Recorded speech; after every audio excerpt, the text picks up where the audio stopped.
కామారెడ్డి నాని అరెస్టుతో Eluru 3 town police station వద్ద ఉద్రిక్తత నెలకొంది. ప్రస్తుతం అక్కడ పరిస్థితిని మా ప్రతినిధి శ్యామలారావు అందిస్తారు. పశ్చిమ గోదావరి జిల్లా ఏలూరులో ఉద్రిక్తత అయిన పరిస్థితి కనబడుతుంది. ఎందుకంటే ముఖ్యంగా మనం చూస్తే కనుక ఏదైతే చింతమనేని ఆరోపణ వైరల్ వీడియో ఉందో, వీడియో మీద ఎవరైతే వీడియో పోస్ట్ చేశారో వాళ్ళని అరెస్ట్ చేసే ప్రక్రియలో దాదాపుగా గత 2-3 రోజులుగా కూడా ఇక్కడ పరిస్థితి పోలీస్ స్టేషన్లో అరెస్టులతో పాటుగా ఆందోళనలు, అంటే వైఎస్ఆర్సీపీ కావచ్చు, ఇటు తెలుగుదేశం శ్రేణులు కావచ్చు.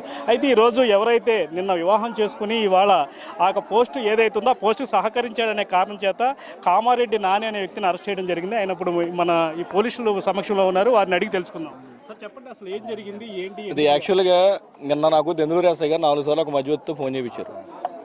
ఏదో నోటీస్ ఇవ్వాలండి రండి అని చెప్పి. అదేంటి సార్ 1 గంటన్నర టైంలో కాల్ చేయించారు. అదేంటి సార్ మీరు ఇప్పుడు ఎలా కుదురుద్ది, నన్ను పెళ్లి కొడుకుని చేశారు, నేను బయటికి రాకూడదు, పొలి మీద దాటి రాకూడదంటే లేదండి మాకు పైనుంచి విపరీతంగా ఒత్తిడి మీరు రావాలన్నారు. నాకు రావడం అయితే కుదరదండి, ఈరోజు మీరు మ్యారేజ్ అయిన తర్వాత ఎప్పుడు రమ్మని నేను వస్తానని చెప్పాను.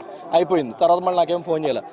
నా ఈరోజు 12 గంటల 10 నిమిషాలకు నా మార్నింగ్ పెళ్ళి అయింది. అది అయిపోయిన తర్వాత నేను 5:30కి బయలుదేరి మా గ్రామంలో సాంప్రదాయం ప్రకారం నేను మా అత్తగారింటికి వెళ్తాం జరిగింది, వెంకటకృష్ణపురం. అక్కడికే తిరుపతి ఎస్ఐ గారు, దెందులూరు ఎస్ఐ గారు, బేవడోలు ఎస్ఐ గారు, 3 ఎస్ఐలు వచ్చి, ఫస్ట్ గోపాలపురం ఎస్ఐ గారు వచ్చి అడిగితే, లేడీస్ ఎవరిని అడిగితే వాళ్ళు బయటకు వచ్చి నేను బయటకు వచ్చి ఏంటంటే అదే సార్ ప్రభాకర్ గారికి మీరు ఏదో ఇష్యూ జరుగుతుందంట కదా 4 రోజుల నుంచి, మీతో మాట్లాడితే దెందులూరు ఎస్ఐ గారు. ప్రభాకర్ గారి వీడియో ఏదవుతుందో దానికి మీరు సహకరించారు పోస్ట్ చేయడానికి అనే ఆరోపణ ఉంది, ఎంతవరకు నిజం?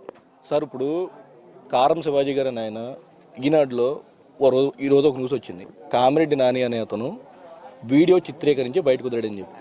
ఇదే మాటనే దెందులూరు ఎమ్మెల్యే చింతమనేని ప్రభాకర్ని చెప్పమనండి. ఆ రోజు చింతమనేని ప్రభాకర్ మీటింగ్ జరుగుతుంటే నేను అక్కడ నుండి వీడియో తీసానని చెప్పి దమ్ముదేరి ఉంటే చింతమనేని ప్రభాకర్ చెప్పానండి. మీడియా వాళ్ళందరూ వెళ్ళండి శ్రీరామవరం గ్రామం వెళ్ళి ప్రతి గడపకి వెళ్ళి అడగండి, ఆ రోజు కామిరెడ్డి నాని అనే అతను వీడియో తీసాడా. ఇప్పుడు కారం శివాజీ గారు అని ఆయన గవర్నమెంట్ పదవిలో ఉన్నారు, ఒక మంత్రి హోదాతో సమానమైన. ఈరోజు ఈనాడు పేపర్లో ఇచ్చారు ఆయన. నేను చిత్రీకరించంట, దాన్ని వేరే వాళ్ళు పంపిస్తే వాళ్ళు వైరల్ చేశారంట. మీరు శ్రీరామవరం గ్రామం రండి, వెళ్దాం, పోలీసు వారు మీరు అందరూ రండి, ప్రతి గ్రామానికి వెళ్దాం, ప్రతి గుమ్మానికి వెళ్దాం. నేను ఆ రోజు వీడియో అక్కడ నుండి తీసాను. ఎందుకు తప్పుడు ఆరోపణలు చేస్తున్నారు, ఎందుకు కక్షాదింపు చర్యలు దిగుతున్నారు నా మీద? నేను చంద్రబాబు గారికి ఒకటే చెప్తా ఉన్నా, నువ్వు నేను పులిని, నేను సింహాన్ని అని చెప్తావు. నువ్వు ఈరోజు దెందులూరు నియోజకవర్గం నువ్వు ఏదన్నా ఉంటే రాజకీయ ప్రత్యర్థులను రాజకీయంగా ఎదుర్కో. ఏదో తప్పుడు కేసులు పెట్టి పోలీసులు గవర్నమెంట్లో ఉన్నాం కదా అని చెప్పి పోలీసులను ఉపయోగించి నువ్వు ఏదో చేద్దామని చెప్తే నిన్ను ఇంకా ఓడించడానికి మేము 10 ఎక్కువ పని చేస్తాం ఇంకా మేము. అంతేగాని నీ ఉడతూపులకి ఏదో బెదిరిపోయి మేము ఏదో నీకు లొంగిపోతాం అనుకుంటున్నావు నువ్వు. 2018 మే నెలలో జరిగిన సంఘటన ఇప్పుడు వీడియో వైరల్ అవ్వడానికి గల కారణాలు ఏంటంటారు? దాని మీద మీ అభిప్రాయం? 2018లో కాదండి, ఆ రోజు అతను మాట్లాడిన మాటలు. అతను ఆ రోజున ఏం మాట్లాడాడు? మా గ్రామం వచ్చి, నా సొంత గ్రామం అది, నా సొంత గ్రామం వచ్చి ఫస్ట్ మాకు సవాల్ చేశాడు. మేము 10 సంవత్సరాలుగా అక్కడ సర్పంచ్గా చేస్తే మీరు ఏం అభివృద్ధి చేశారని చెప్పి సవాల్ చేశాడు. అదే అయిపోయిన తర్వాత మీరు ఎవరైనా మాట్లాడతారా అని చెప్పి అడిగాడు. ఒక యువకుడు లేసి నేను మాట్లాడతానంటే పక్కన వాళ్ళు ఎవరు, వీడు మన కార్యకర్త కాదని చెప్తే ముందాకు వచ్చావు ఏనా కొడికి పంపించాడు రా నేను అని చెప్పి అక్కడ నుంచి స్టార్ట్ చేసి కంటిన్యూస్గా బూతులు తిడతాం మొదలుపెట్టాడు. మా గ్రామంలో జరిగిన ఇష్యూ అది. నేను ఏ రకంగా వైరల్ చేశాను? నాకంటే ముందు కొన్ని లక్షల మంది పోస్ట్ చేశారు. చూసుకోండి, నా ఫేస్బుక్లోకి వెళ్ళి చూడండి, వెళ్ళి మీరు చెక్ చేయండి. కొన్ని లక్షల మంది పోస్ట్ చేశారు. నువ్వు పర్టికులర్గా నా మీద నువ్వు చేయాల్సిన పనే ఉంది. నేను ఏమన్నా నువ్వు మాట్లాడదని పెట్టానా? చంద్రబాబు ప్రభాకర్ అనలేదా? మీరు చూసారా వీడియో? అది ఫుల్ వీడియో చూసారా మీరు? ఇంకా దారుణంగా మాట్లాడాడు. నా దళిత వ్యక్తి ఒక అతనికి మోటార్ ఇచ్చి, నా చేతి నీళ్ళు తాగితే నేను మోటార్ ఇచ్చాను, ఈరోజు నాకు పని చేయట్లేదు అంట అని చెప్పి మాట్లాడాడు. మాట్లాడాడు.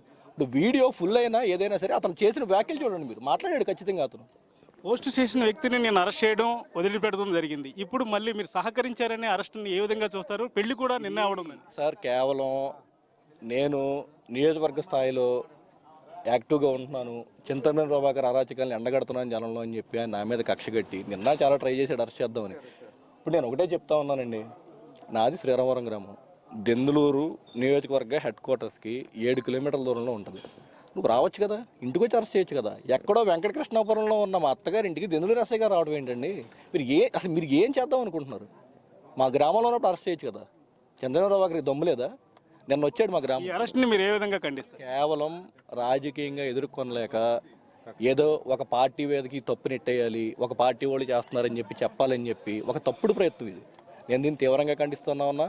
నేను చంద్రబాబు వారికి సవాల్ చేస్తా ఉన్నా, నీకు దమ్ము ధైర్యం ఉంటే రా, నీకు దమ్ము ధైర్యం ఉంటే శ్రీరామవరం గ్రామం రా, మీడియా మిత్రులందరినీ తీసుకెళ్దాం, ఎస్సీ ఏరియా కమ్యూనిటీ హాల్లో కూర్చుందాం. నువ్వు ఆ రోజు వాగిన తప్పుడు వాగడేంటో మీడియా మిత్రులు అందరూ అక్కడ ఎస్సీ ఏరియాలో ప్రతి గడపని అడుగుతారు. మొత్తానికి మనం చూస్తే కనుక ఏదైతే కామారెడ్డి నాని అరెస్ట్ ఏదైతే ఉందో దాన్ని పూర్తిగా ఇటు వైఎస్ఆర్సీపీ శ్రేణులు కావచ్చు, అదేవిధంగా గ్రామస్తులు కూడా ఖండించే పరిస్థితి అయితే కనపడుతుంది. గత 4 రోజులుగా కూడా మనం చూస్తే కనుక ఏదైతే ఈ యొక్క సంఘటన ఉందో, చింతమనేని ప్రభాకర్ వైరల్ వీడియో ఏదైతే ఉందో దానికి సంబంధించినటువంటి అరెస్టులు జరుగుతున్నాయి.